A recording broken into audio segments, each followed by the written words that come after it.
जी हाँ दोस्तों, Pawan Singh power star Bhojpuri में इतना बड़ा रिकॉर्ड बना दिया है जिसको देखते हुए खेसारी लाल ने हॉस्पिटल में भर्ती हो गया, क्योंकि उनको ये व्यू देख करके उनको चक्कर आ गया, जिस वजह से उनको फिट मार दिया और वो हॉस्पिटल में जाके भर्ती हो गए। चलिए क्या है पूरी खबर बताएंगे आपको इस वीडियो में। उससे पहले अगर आप पवन सिंह का सच्चे वाले फैन है तो चैनल को सब्सक्राइब जरूर कर लीजिएगा। चलिए बिना समय लेते हुए इस वीडियो को स्टार्ट कर देते हैं।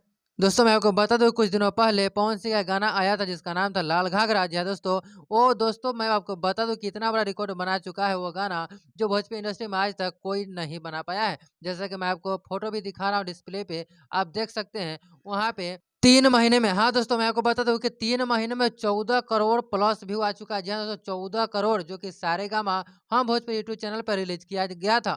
दोस्तों आपको बता दूँ कि खेसारी लाल को ये व्यू देखने में बर्दाश्त नहीं हुआ। दोस्तों आप क्या कहना चाहते हैं खेसारी लाल के बारे में और पवन सिंह के बारे में? नंबर 1 कौन है? कमेंट में ज़रूर बताइएगा।